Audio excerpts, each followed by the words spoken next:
دیکھنے والے کہا کرتے ہیں اللہ اللہ، یاد آتا ہے خدا دیکھ کے صورت تیری۔ اللہ نے صورت ہی ایسی بنائی، جمال ہی ایسا دیا، خوبصورتی ہی ایسی دی کہ جو حضور کو دیکھتے وہ دیکھتے ہی رہ جاتے۔ تو کتنے لوگ تھے کہ جنہوں نے محض حضور کو دیکھا، پھر اس کے بعد لب کھلے تو کلمہ ہی جاری ہوا۔ وہ خوبصورتی اور وہ جمال اللہ نے اپنے محبوب کو عطا کیا۔ آقا کریم علیہ الصلوۃ والسلام کا ایک ایک عضو بدن خوبصورتی کا مرقع تھا، بلکہ خوبصورتی کا معیار تھا۔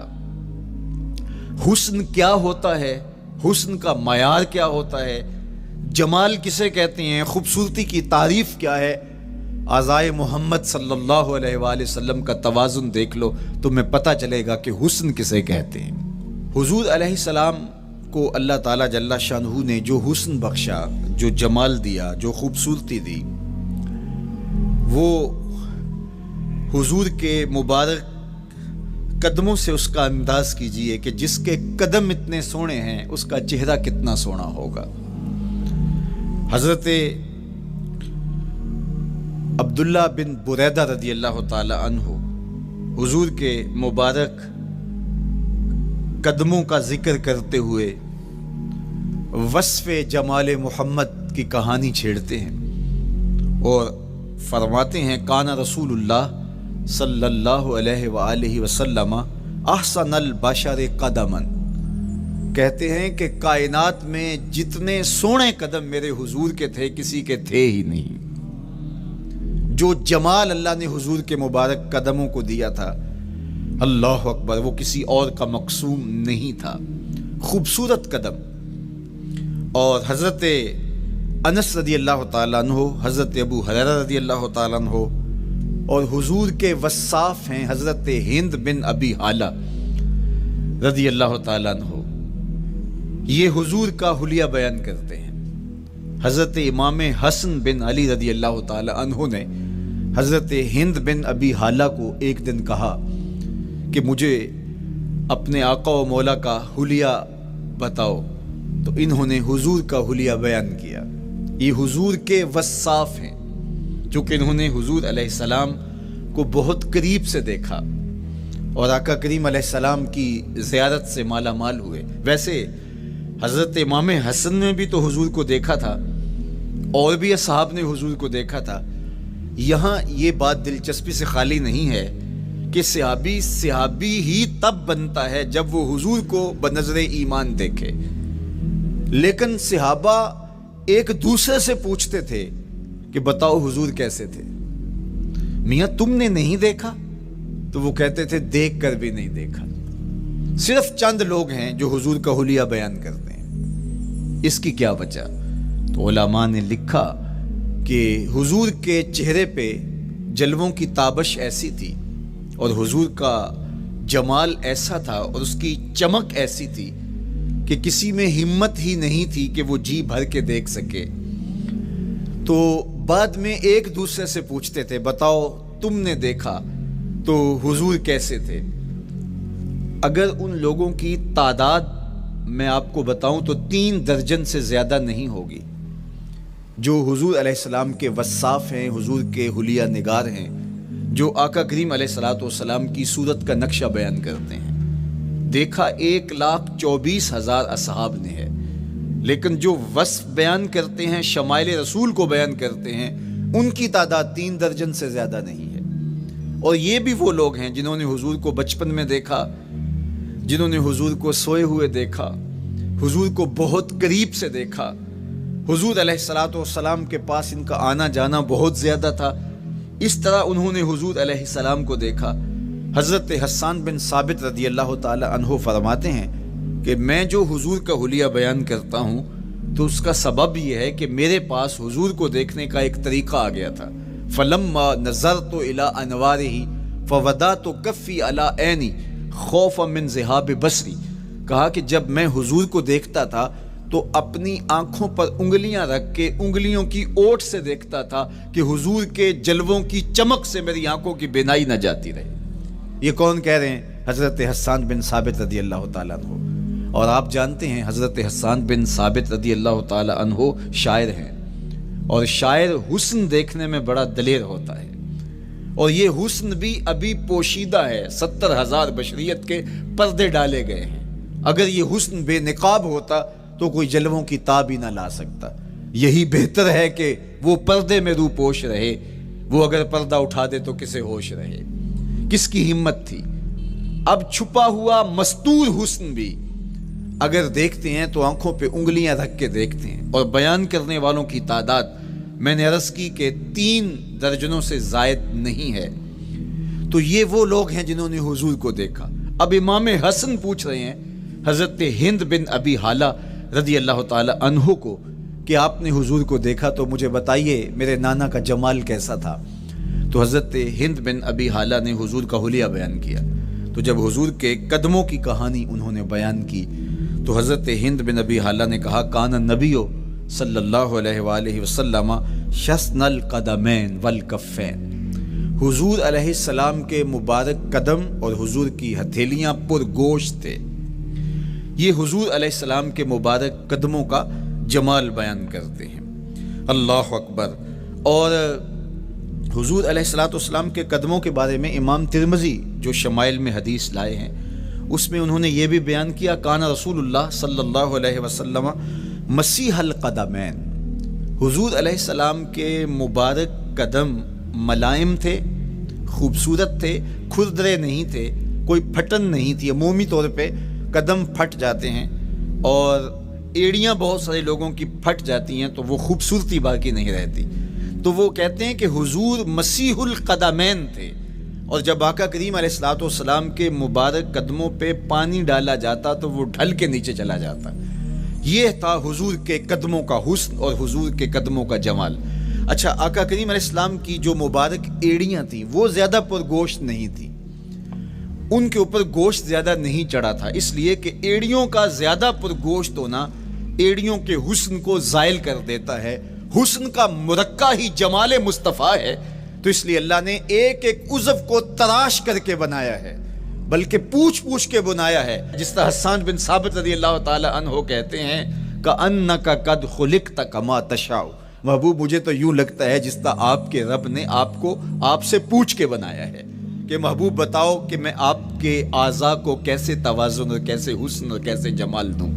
تو حضور کی مبارک ایڑیاں یہ پرگوشت نہیں تھیں، باقی حضور کے پاؤں پرگوشت تھے اور کوئی پھٹن نہیں تھی، بالکل نرم گداس اور بالکل جو ہے وہ ملائم تھے، اور جب پانی ڈالا جاتا تو پانی ڈھل کے نیچے 1 سیکنڈ میں آ جاتا۔ یہ اللہ نے محبوب کو حسن دیا۔ حضرت ہند بن ابی حالہ نے کہا کہ حضور کے مبارک تلوے جو تھے وہ درمیان سے اٹھے ہوئے تھے، ایڑیوں سے لے کر کے انگلیوں تک یہ تلوہ کہلاتا ہے، جو اس کا نچلا حصہ جو زمین سے مس کرتا ہے، اور اس میں جو درمیان والا حصہ ہے یہ اٹھا ہوا ہو اور بالکل پاؤں سیدھا نہ ہو تو یہ پاؤں کا حسن ہے۔ پاؤں کا بالکل سیدھا ہو جانا یہ پاؤں کے حسن کو زائل کر دیتا ہے۔ اس میں تھوڑا سا خم ہو، جب چلے تو انگلیاں اور پنجے کا جو ہے وہ آگے والا حصہ زمین پہ لگے اور ایڑی لگے، اور درمیان والا حصہ زمین پہ نہ لگے، تو یہ حسن ہوتا ہے کسی کے پاؤں کے تلوے کا۔ اللہ نے محبوب کے مبارک قدم کی پشت کو بھی حسن دیا، حضور کے تلووں کو بھی حسن دیا، حضور کی ایڑیوں کو بھی حسن دیا۔ سائل الاطراف، حضور کی مبارک انگلیاں قدرے لامبی تھی، اور یہ حسن ہوتا ہے۔ انگلیاں چھوٹی ہوں، ان کا قد پست ہو تو پاؤں کی خوبصورتی دکھائی نہیں دیتی، لیکن اللہ نے اپنے محبوب کی انگلیوں کو بھی ایک لمبائی عطا کر کے اس کو بھی ایسا جمال دیا تھا یار جو پاؤں کو دیکھتا رہے وہ پاؤں کو ہی دیکھتا رہ جائے۔ اللہ اکبر۔ اچھا، بعض احادیث میں آتا ہے کہ حضور علیہ السلام کے مبارک تلوے جو ہیں لیس لہا اخمس، یہ لفظ ہیں کہ وہ اخمس نہیں تھے، یعنی وہ درمیان سے اٹھے ہوئے نہیں تھے۔ تو اس کا کیا مطلب ہے؟ یہ حضرت ابو ہریرہ رضی اللہ تعالیٰ عنہ سے جو مروی روایت ہے اس میں یہ ہے لیس لہا اخمس، اور حضرت ہند بن ابی حالہ سے جو حضور کے مبارک تلووں کا حسن بیان کیا گیا ہے تو اس میں یہ بیان کیا گیا ہے کہ حضور علیہ الصلوۃ والسلام کا مبارک قدموں کا تلووں کا حسن یہ تھا کہ وہ درمیان سے تھوڑے سے اٹھے ہوئے تھے اور یہ خوبصورت پاؤں کا جمال ہوتا ہے۔ تو ان دو چیزوں میں علماء نے تطبیق کی ہے۔ اللہ ان علماء کی قبروں پر رحمتیں نازل کرے جو حضور کے حسن پہ، حضور کے جمال پہ گفتگو کرتے رہے، اور ایک ایک عضو پر انہوں نے کئی کئی صفحات لکھے اور کتابیں انہوں نے تحریر کی حضور کے جمال پر۔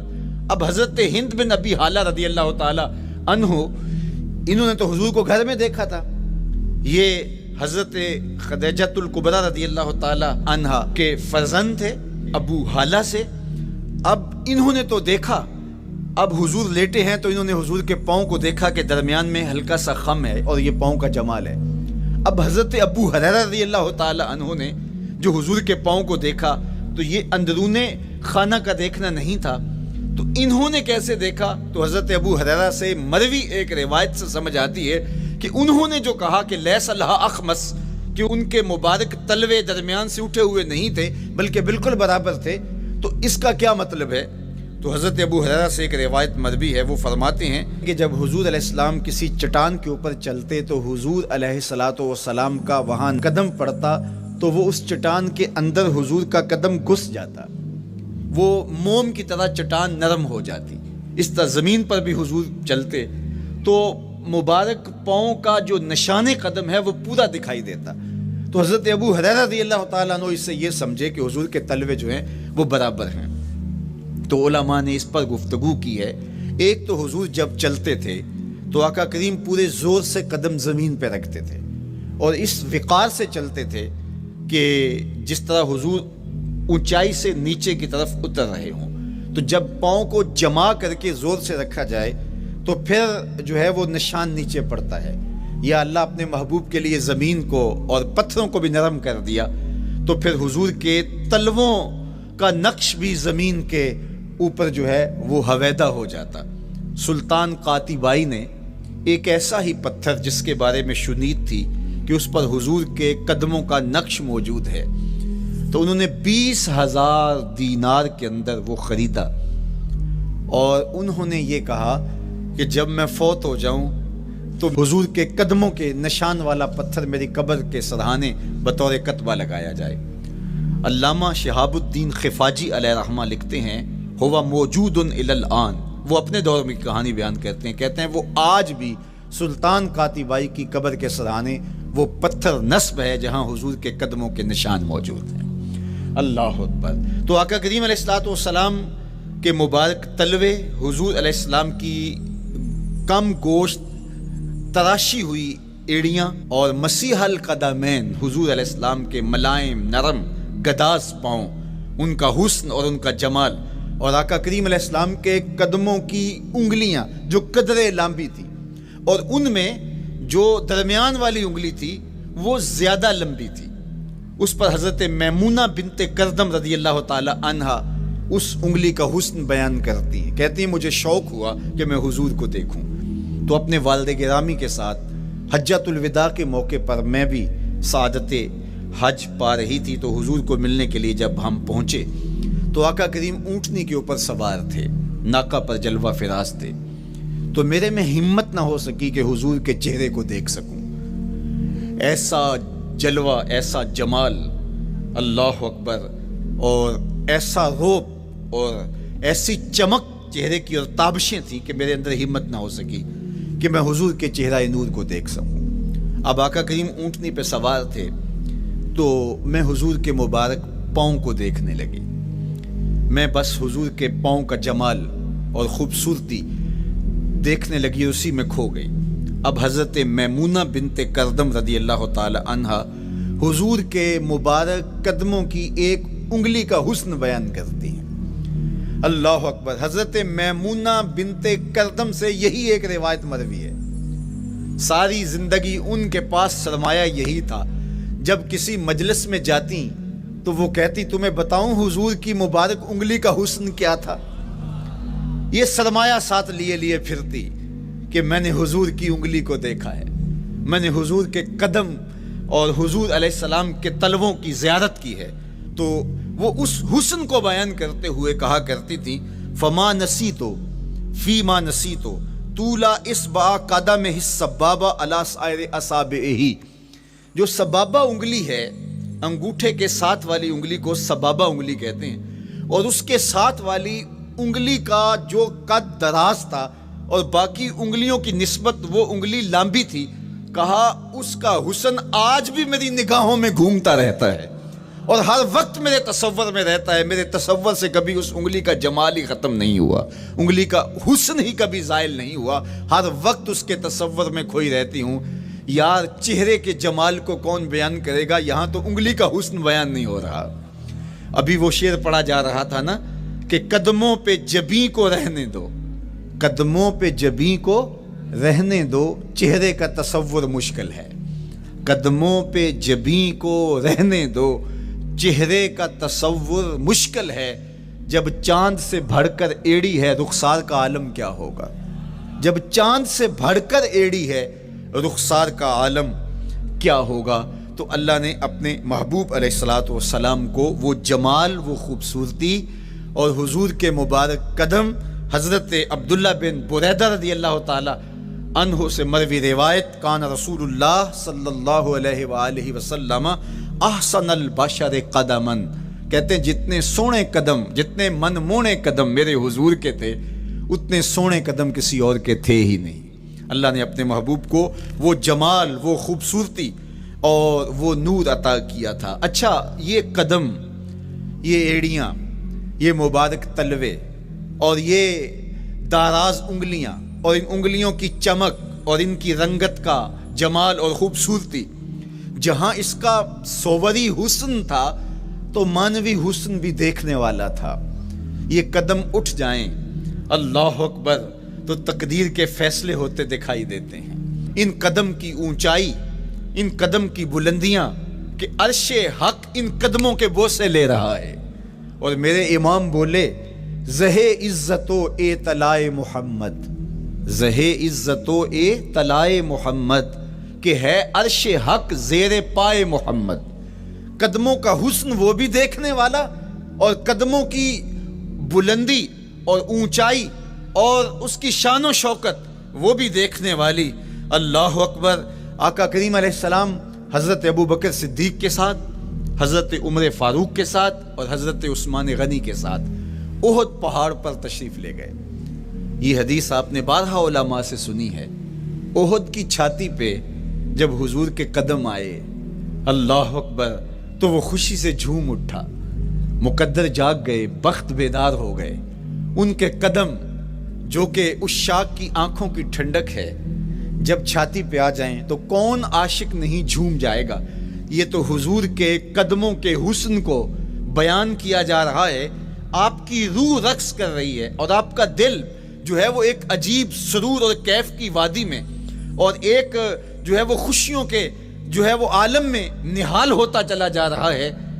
لیکن یہ قدم جب چھاتی پہ آیا تو پھر احد، ظاہر تو پتھر ہے احد، لیکن حضور سے پتھر بھی پیار کرتے ہیں۔ فرمایا احد جبل یحبنا ونحبہ، احد ہم سے پیار کرتا ہے، پہاڑ ہے، پتھر ہے، لیکن ہم سے پیار کرتا ہے، ہم اس سے پیار کرتے ہیں۔ اس کائنات میں صرف سرکش انسانوں اور جنوں کے علاوہ کائنات کی ہر شے حضور سے پیار کرتی ہے، حضور سے محبت کرتی ہے۔ آؤ میں تمہیں پیار کی ایک اور کہانی سناؤں۔ مسجد نبوی ہے، آقا کریم تشریف فرما ہیں، منبر پہ جلوہ فراز ہوئے، ابھی واز کا آغاز ہی کرنا چاہ رہے تھے کہ ایک جانب سے رونے کی آواز آنے لگی۔ صحابہ کہتے ہیں رونے والا اس درد سے روتا ہے کہ لگتا تھا کلیجہ پھٹ جائے گا۔ کناقۃ الخلوج، جس طرح اونٹنی کا بچہ بچھڑ جائے اور وہ اس کے غم میں، اس کی جدائی میں درد سے روتی ہے، چیختی ہے، چلاتی ہے، رونے والے کا انداز درد ایسا ہی تھا اور لگتا تھا کہ جس طرح اس کا کلیجہ پھٹ جائے گا۔ صحابہ دائیں بائیں دیکھتے ہیں لیکن رونے والا دکھائی بھی نہیں دیتا، اور ماحول کے اندر اس طرح درد پھیل رہا ہے کہ سینوں میں دل لرز رہے ہیں اور عجیب کیفیت طاری ہو گئی۔ حضور ابھی بیٹھے ہیں، خطبے کا آغاز بھی نہیں ہوا اور رونے والا کیف و درد میں روتا چلا جا رہا ہے۔ فنزل النبی صلی اللہ علیہ وسلم عن المنبر، حضور منبر سے نیچے تشریف لائے۔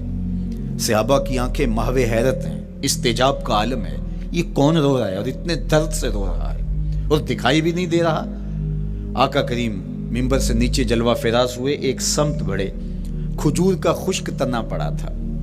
آج پہلا دن تھا کہ منبر حضور علیہ السلام کے لیے بچھایا گیا، ورنہ یہ خشک تنا دیوار کے ساتھ جو ہے وہ رکھا گیا تھا اور حضور اس کے ساتھ ٹیک لگا کر کے واز کیا کرتے تھے۔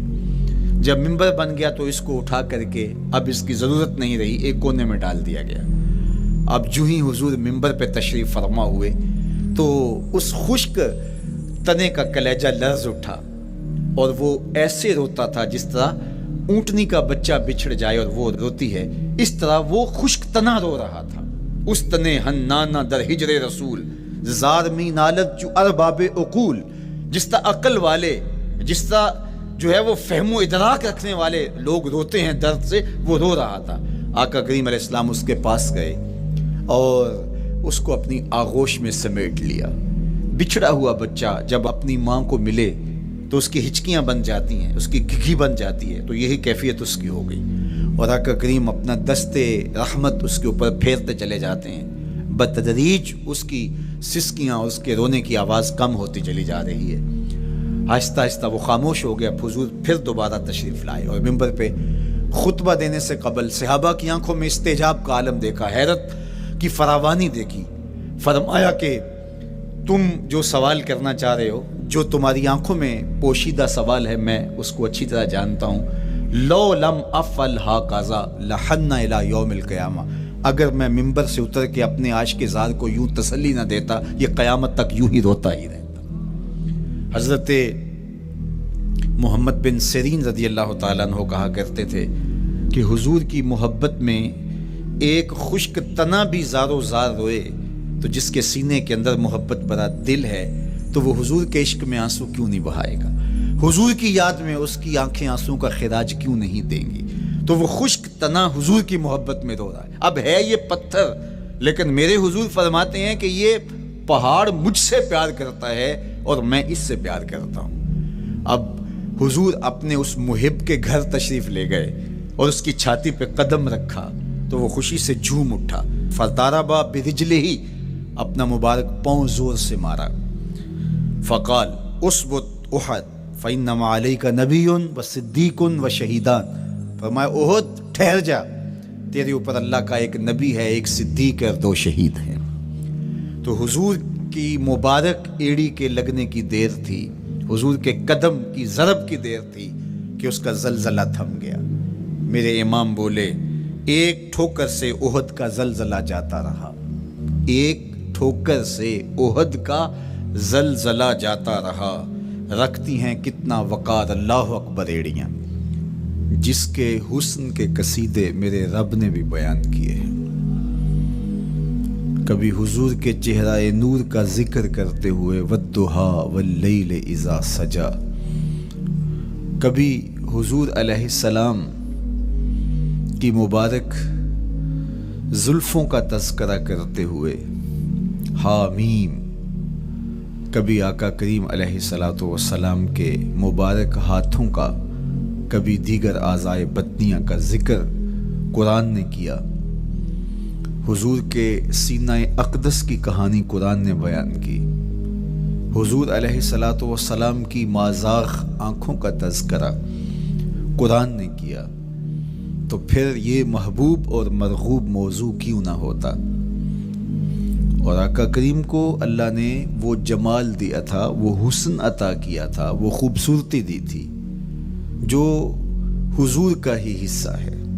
ویسے اللہ کا ہر پیغمبر، ہر نبی، ہر رسول خوبصورت ہوا، کوئی نبی ایسا نہیں ہے جو خوبصورت نہ ہوا ہو، یہ اللہ کا انتخاب ہے۔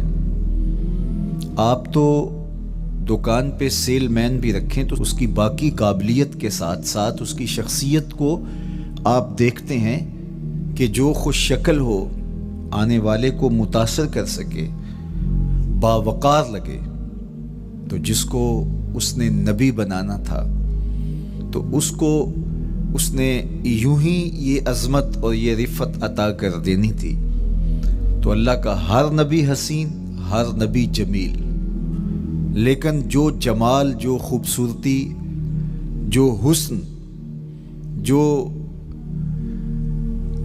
شان و شوکت اللہ نے میرے اور آپ کے آقا و مولا حضور ختمی المرتبت کو عطا کی، وہ حضور کا ہی مقسوم ہے، وہ حضور علیہ السلام کا ہی حصہ ہے۔ سر انور سے لے کر پائے نور تک حضور کا ہر عضو بدن خوبصورتی کا مرقع اور جمال کا معیار ہے۔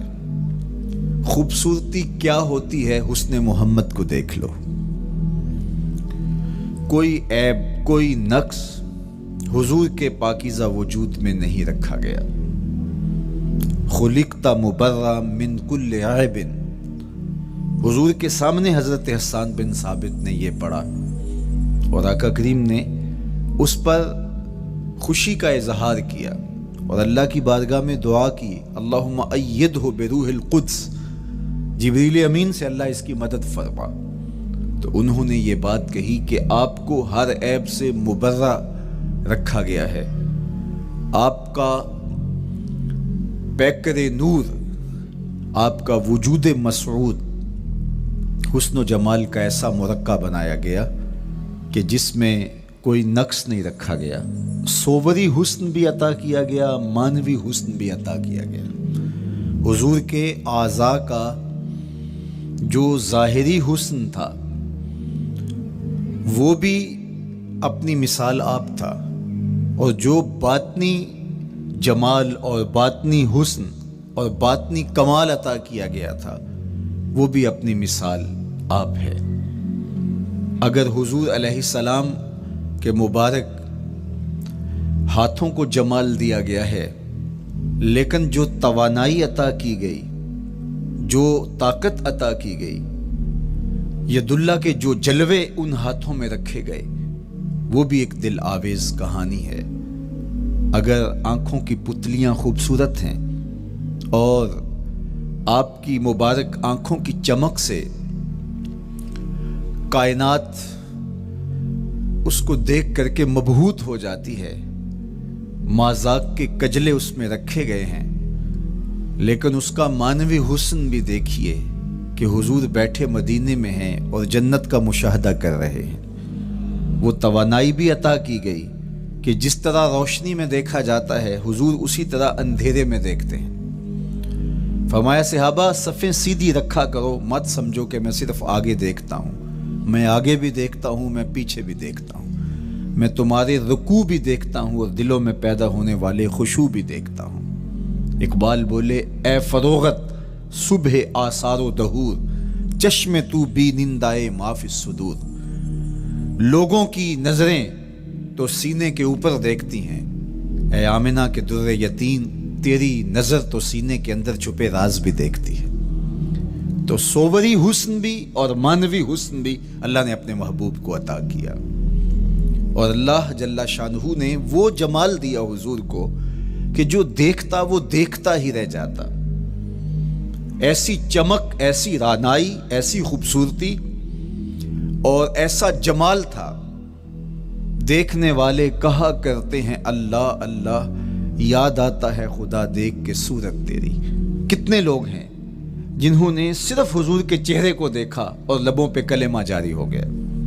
معروف نام حضرت عبداللہ بن سلام رضی اللہ تعالیٰ عنہ کا ہے، یہودیوں کے بہت بڑے حبر تھے، بہت بڑے عالم تھے، حضرت یوسف علیہ السلام کی اولاد سے تعلق تھا، اور اس معاشرت میں ایک وقار کی مسند پہ براجماں رہتے، لیکن جو ہی حضور علیہ السلام مکے سے ہجرت فرما کے مدینہ تشریف لائے تو یہ حضور کو دیکھنے آئے۔ با فضل الصدقہ اٹھا کر دیکھیے کہ ایک مناظرہ ترتیب دیا انہوں نے کہ ان سے یہ بات کروں گا، یہ سوال کروں گا، یہ اعتراض اٹھاؤں گا، لیکن جب حضور کی مجلس میں پہنچے اور آقا کریم علیہ السلام کے رخ زیبا کو دیکھا تو سارے سوال بھول گئے۔ رومی بولے، اے لقائے تو جواب ہر سوال، حل شود ہر مشکلت بے کی لوکال۔ تیری ملاقات ہی تو سارے سوالوں کا جواب ہے، تیرا ایک بار دیکھ لینا ہی تو سارے مسئلے حل کر دیتا ہے۔ تو سوالات کا ایک ڈھیر اٹھائے لائے تھے، ایک گٹھڑی باندھ کے لائے تھے سر پہ رکھ کے، لیکن جو ہی حضور کو دیکھا تو وہ جو گٹھڑی باندھ کے لائے تھے اس کی گرہیں ڈھیلی ہونے لگی، پھر سوال تتلیوں کی طرح اڑنے لگے، اور حضور کو دیکھا تو کوئی سوال ہی باقی نہ رہا۔ اب آقا کریم نے فرمایا عبداللہ ابن سلام آؤ کدھر آئے ہو؟ یہ تو مناظرہ کرنے آئے تھے، سودا لینے کے لیے بازار گئے ہم، ہاتھ اس کے بکے جس کے خریدار گئے ہم۔ لیکن جب آقا کریم نے پوچھا کہ آؤ کدھر آئے ہو تو انہوں نے کہا حضور میں آپ کا غلام بننے آیا ہوں، تیری تک کے ادامہ میں مرید ہو گئی، حضور کے ہاتھ پہ بیعت اسلام کر لی۔ اب جن لوگوں نے عبداللہ ابن سلام کو تیار کر کے بھیجا تھا وہ امید میں تھے کہ تھوڑی دیر کے بعد ہم سنیں گے کہ انہوں نے سخت سوال کیے اور مسلمانوں کے نبی ان کا جواب نہیں دے پائے، لیکن جب ان کے کانوں تک یہ خبر پہنچی کہ عبداللہ بن سلام نے تو کوئی سوال ہی نہیں کیا بلکہ وہ محبوب کی نگاہوں کا شکار ہو گئے، اور انہوں نے دیکھتے ہی حضور پر تن من سب کچھ نچھاور کر دیا اور لبوں پہ کلمہ جاری ہو گیا، تو وہ صبر نہ کر سکے اور عبداللہ ابن سلام کے پاس پہنچے اور جا کے کہا کہ تو نے یہودیت کی ناک خاک آلود کر دی، تم نے کوئی سوال کیا ہوتا، انہوں نے جواب دیا ہوتا اور پھر تم نے مان لیا ہوتا تو ہم سمجھ جاتے کہ ایک عالم تھا، علمی پیاس بجھ گئی، مطمئن ہو گیا، لیکن یہ عجیب کہانی ہے، سنا ہے تم نے کوئی سوال بھی نہیں اٹھایا، انہوں نے جواب بھی نہیں دیا، بس تم نے ان کو دیکھا اور دیکھتے ہی تمہارے لبوں پہ کلمہ جاری ہو گیا، تو یہ کیا کہانی ہوئی؟ تو عبداللہ ابن سلام نے جو جواب دیا وہ آب زر کے ساتھ لکھنے کے قابل ہے۔ انہوں نے کہا کہ یہ بات میری سمجھ میں بھی نہیں آئی، جب میں اس آقا و مولا کی چوکھٹ پہ پہنچا اور میں ان سے سوال کرنے کے لیے لفظوں کو ابھی ترتیب ہی نہیں دیا تھا کہ میری نظر ان کے جمال جہاں آرا پہ پڑ گئی۔ اب عبداللہ بن سلام کے لفظ سنیے، فرماتے ہیں فلما تبینت وجہہ عرفت ان وجہہ لیس بوجہ کذاب، جب میں نے ان کے جمال جہاں آرا کو دیکھا، چہرہ نور کو دیکھا، رخ زیبا کی زیارت کی، تو میں نے پہچان لیا یہ چہرہ کسی جھوٹے کا ہو ہی نہیں سکتا ہے۔ دیکھنے والے کہا کرتے ہیں اللہ اللہ، یاد آتا ہے خدا دیکھ کے صورت تیری، اللہ نے صورت ہی ایسی بنائی، جمال ہی ایسا دیا، خوبصورتی ہی ایسی دی کہ جو حضور کو دیکھتے وہ دیکھتے ہی رہ جاتے۔ شہر مدینہ میں حاضر ہوتے ہیں تو وہ احد پہ تو ضرور جاتے ہیں، حضرت امیر حمزہ کے مزار پہ حاضری دینے کے لیے اور اس جبل احد کو دیکھنے کے لیے، اور یقین جانیے گا جبل احد کو جب ہم دیکھتے ہیں تو عجیب کیفیات میں ڈوب جاتے ہیں۔ میں تو وہاں دوستوں کو کہا کرتا ہوں کہ آج پورا مدینہ بدل گیا ہے، یعنی اس کی وہ صورت، وہ کچے مکان، وہ گروندے، وہ گھر، وہ کوچہ و بازار، وہ کچی سڑکیں، وہ ماحول آج وہ آپ کو نظر نہیں آ رہا۔ جہاں کچے مکان تھے جن کے اوپر چھت کھجور کے پتوں کی پڑی تھی، وہاں عالی نصب پلازے آپ کو نظر آتے ہیں، فلک بوس آپ کو ہوٹل نظر آتے ہیں، وہ کچی سڑکیں آج آپ کو وہاں دکھائی نہیں دیتی، وہاں تارکول کی بچھی ہوئی سڑکیں دکھائی دیتی ہیں، خوبصورت پتھر لگے ہوئے آپ کو نظر آتے ہیں، وہ ممیاتی ہوئی بکریاں، وہ جگالی کرتے ہوئے اونٹ آج آپ کو وہاں دکھائی نہیں دیتے، وہ ماحول آپ کو نظر نہیں آتا۔ تو پرانا مدینہ اگر ڈھونڈنے نکلیں بھی تو ظاہر ہے اگرچہ ان پختہ اور خوبصورت عمارتوں کے اندر بھی عکس جمال محمد کا پڑ رہا ہے، لیکن وہ پرانا دور اگر آپ تلاش کرنا چاہیں تو وہ آپ کو وہ چیزیں نہیں ملتی، لیکن جب آپ احد پہ جاتے ہیں تو میں دوستوں کو کہتا ہوں اس احد کو جی بھر کے دیکھ لو، اس پہ ڈائریکٹ میرے حضور کی نظریں پڑی ہوئی، یہ بدلا نہیں، یہ 14 صدیوں سے جیسا تھا آج بھی ایسا ہے، اس پہ میرے حضور کی نظریں ڈائریکٹ پڑی ہوئی ہیں، اور آقا کریم علیہ الصلوۃ والسلام نے اس کو یوں دیکھا ہے۔ تو یہ احد حضور سے محبت کرنے والا ہے، حضور سے پیار کرنے والا ہے، اور اس پیار کی وجہ سے یہ پتھر قیامت کے دن جنت میں جائے گا، یہ پہاڑ جنت میں جائے گا۔ یار اگر ایک پہاڑ حضور سے پیار کر لے تو وہ مکین جنت بن جاتا ہے، اور اگر حضور کا غلام ایک عاشق حضور سے محبت کرے تو اللہ اس کو کتنے درجے عطا فرمائے گا۔ تو آقا کریم نے زور سے قدم مارا اور فرمایا احد ٹھہر جا، تیرے اوپر اللہ کا ایک نبی ہے، ایک صدیق ہے اور 2 شہید ہیں۔ اللہ اکبر۔ تو یہ حضور علیہ الصلوۃ والسلام کے مبارک قدم کی شان ہے، یہ حضور کے ایک مبارک قدم کا جمال ہے اور اس کی خوبصورتی ہے۔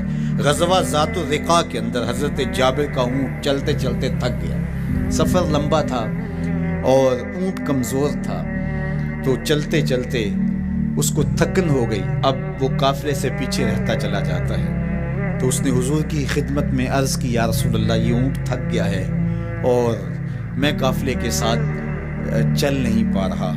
تو آقا کریم علیہ الصلوۃ والسلام نے اپنے مبارک قدم سے اس اونٹ کو ٹھوکر لگائی۔ فنشط حتی کان ما یملک زمامہ، حضرت جابر کہتے ہیں اس کی لگام سنبھالی نہیں جاتی تھی، اتنا تیز چلتا تھا۔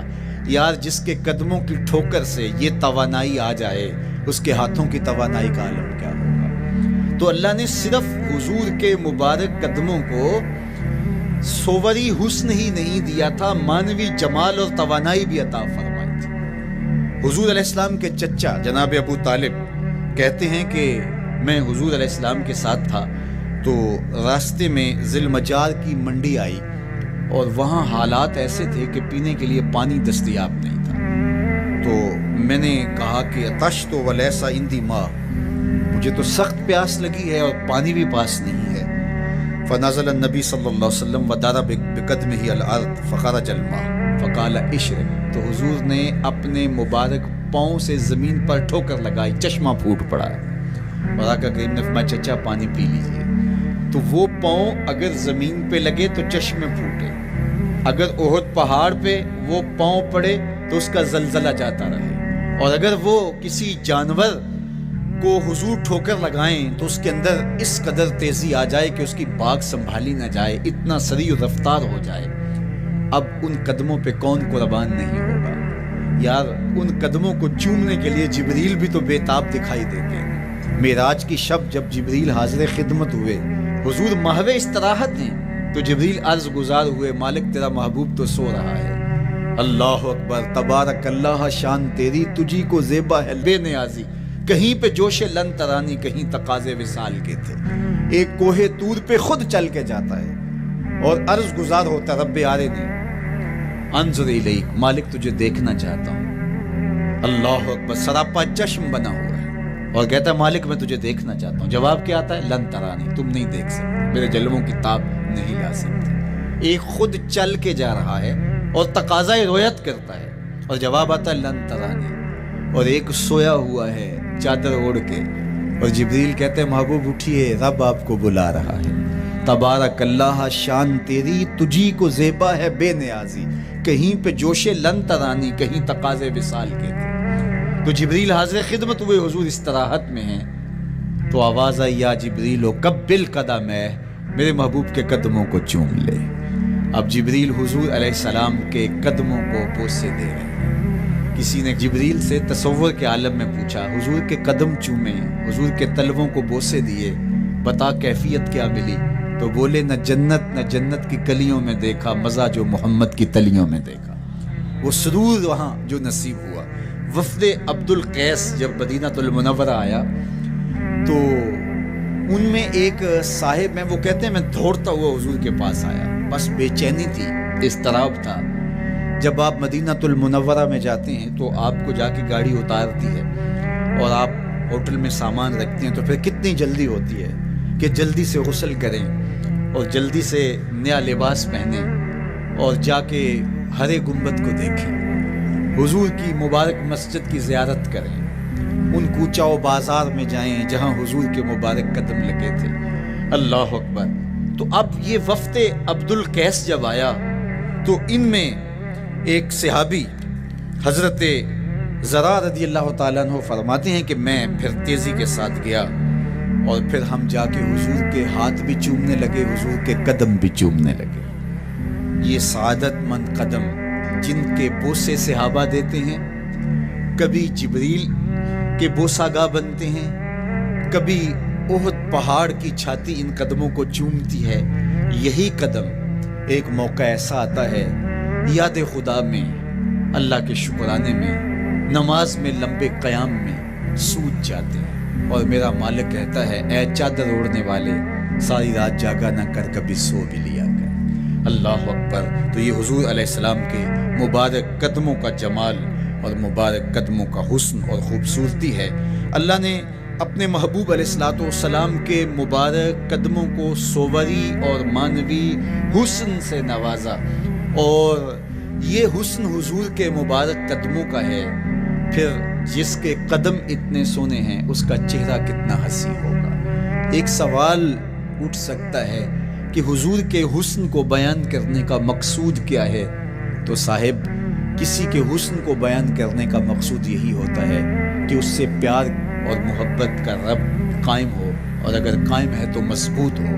ہم حضور علیہ السلام کے حسن کو بیان اسی لیے کرتے ہیں، اور محدثین نے اس پر باقاعدہ کتابیں اسی لیے لکھی اور کتب حدیث میں باقاعدہ شمائل رسول پہ باب اسی لیے باندھے تاکہ لوگوں کے سینے میں حضور کی محبت کی جوت لگے، اور وہ جو شعلہ جوالہ ان کے سینے میں حب رسول کا ہے وہ اور بھڑک اٹھے، اور بندہ جس سے محبت کرتا ہے پھر اس کی اطاعت بھی کرنے لگ جاتا ہے۔